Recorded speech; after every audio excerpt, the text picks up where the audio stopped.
Dogri reporter Aslam Khan Bughio Pakistan People's Party senior अगवान अगुणो MNA Sardar Nazir Ahmed Khan Bughio sahib जो फर्जन जिला काउंसिल मेंबर बैरिस्टर सरदार ज़ादा गुलाम मुर्जा खान बुगियो साहब जिन यूसी वकड़ो जे इंजीनियर सदर वकार अली सूमरो जे भा वकास अली सूमरो जी शादी की दावत वली में डोकरी सूमरा शादी हाल में शिरकत कई। उन मौके ते तर्जमान बुगिया हाउस डोकरी ऐं चेयरमैन यूसी वडे वेहणी वडेरो मोहम्मद अली खान राजपर PSF तालको डोकरी सदर वडेरो मियाँ काजी नूर हुसैन जूणेजो PP अगवान मोहम्मद मिठल सूमरो मेंबर जिले वर्किंग कमेटी लाड़काणो रियाज हुसैन सूमरो PP अगवान पप्पन डखण काजी नूर मुस्तफ़ा जूणेजो ऐं ॿिया सणस गॾु हुया। इन अलावा इन अलह राजेउन दुख जी ख़बर झिरक रिपोर्ट लखा ॾिनो झरकाई। झिरक शहर जे मोज़िस फ़कीरो उर्फ अमीर झिरक जेको हिन फ़ानी जहान मां लाॾाणो करे वियो आहे, जंहिंजो जनाज़ो झिरक शहर मां खयो वेंदो, जंहिंजी जनाज़ा नमाज़ तारीख़ 13 नवंबर सूमर जे ॾींहुं सुबुह जो 10 बजे झिरक शहर में अदा कई वेंदी।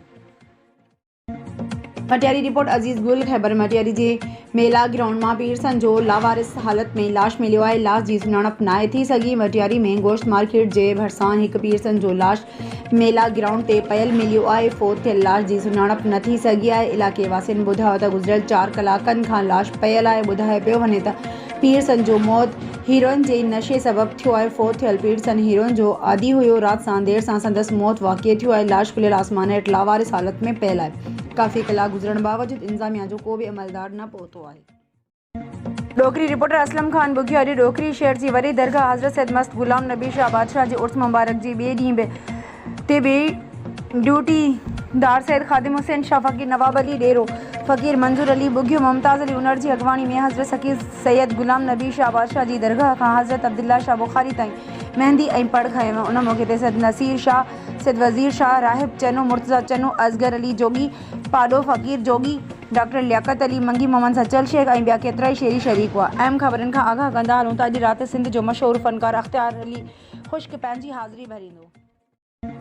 रिपोर्ट रियाज़ अली मीरानी शिकारपुर मरकज़ी जमात अहले सुन्नत ज़िला शिकारपुर ऐं चइनी तालुक़नि जे उहिदेदारनि जी हलफ़ बरादरी तक़रीब प्रेस क्लब शिकारपुर में मुनक़द थी, जिनकी सदारत पीर मियाँ अब्दुल बाकी अल हुमायूनी मरकज़ी अगवान मरकज़ी जमात अहले सुन्नत पाकिस्तान सज्जादा नशीन दरगाह आलिया हुमायूं शरीफ ख़ुसूसी शिरकत पीर मुफ्ती सईं शफ़ीक अहमद कादरी साहब मरकज़ी अगवान मरकज़ी जमात अहले सुन्नत पाकिस्तान मरकज़ी सीनियर नायब सदर इत्तेहाद अहले सुन्नत पाकिस्तान हज़रत अल्लामा मौलाना सरदार अहमद गफ़ारी साहब सदर मरकज़ी जमात अहले सुन्नत ज़िला शिकारपुर ऐं ॿियनि रहनुमाउनि शिरकत कई ऐं ख़िताब कया। मुक़र्रिरीन ख़िताब कंदे चयो त मरकज़ी जमात अहले सुन्नत मुल्क पाकिस्तान जी अक्सरती आबादी जी नुमाइंदा जमात आहे, जंहिंजो मक़सद दीन इस्लाम जी तरजीह व अशाअत आहे। तक़रीब जी रहनुमा वधीक ख़िताब कंदे चयो त मुस्लिम दुनिया जा हुक्मरान जहाद जो रस्तो छॾे चुका आहिनि। उन जे लाइ इहे फ़लस्तीन जी मजबूर व मज़लूम मुसलमाननि जी मदद नथा कनि। हिननि ते जेको ज़ुल्म थी रहियो आहे, इसराइली बर्बरियत ते ख़ामोश रहण वारा बेगुनाह में बराबर जा शरीक आहिनि। असां मुतालबो कयूं था त पाकिस्तान ऐं ॿिया मुसलमान